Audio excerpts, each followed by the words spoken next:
Arxada qalan müddət ərzində Pakistan və Hindistan arasında Kəşmir probleminin həllinə çox az cəhdlər olub. Cammu və Kəşmirdə ara-sıra baş qaldıran müstəqillik meyllərini isə Hindistan tərəfi sərt addımlarla yatırıb. Yeni Dehli bunun çoxmillətli Hindistanda muxtariyyət istəyən digər azlıqlar üçün presedent yaradacağından qorxur. İlkin mərhələdə bölgəyə Hindistan Konstitusiyasının 370-ci maddəsi ilə xüsusi muxtariyyət statusu verilmişdi. Lakin 2014-cü ildən baş nazir Narendra Modinin rəhbərlik etdiyi hakim Hindu millətçi Bharatiya Janata partiyası Cammu və Kəşmiri Yeni Dehlinin tam nəzarətinə almaq üçün qətiyyətli addımlar atdı.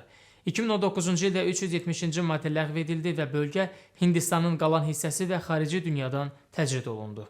Modi hökuməti bunun Cammu və Kəşmir əhalisinə inkişaf və rifah gətirmək üçün zəruri olduğunu iddia etdi. Reallıqda isə bu addım separatçılıq hərəkatını boğmaq və bölgəyə daha çox hindunun köçməsini asanlaşdırmaq məqsədi daşıyırdı.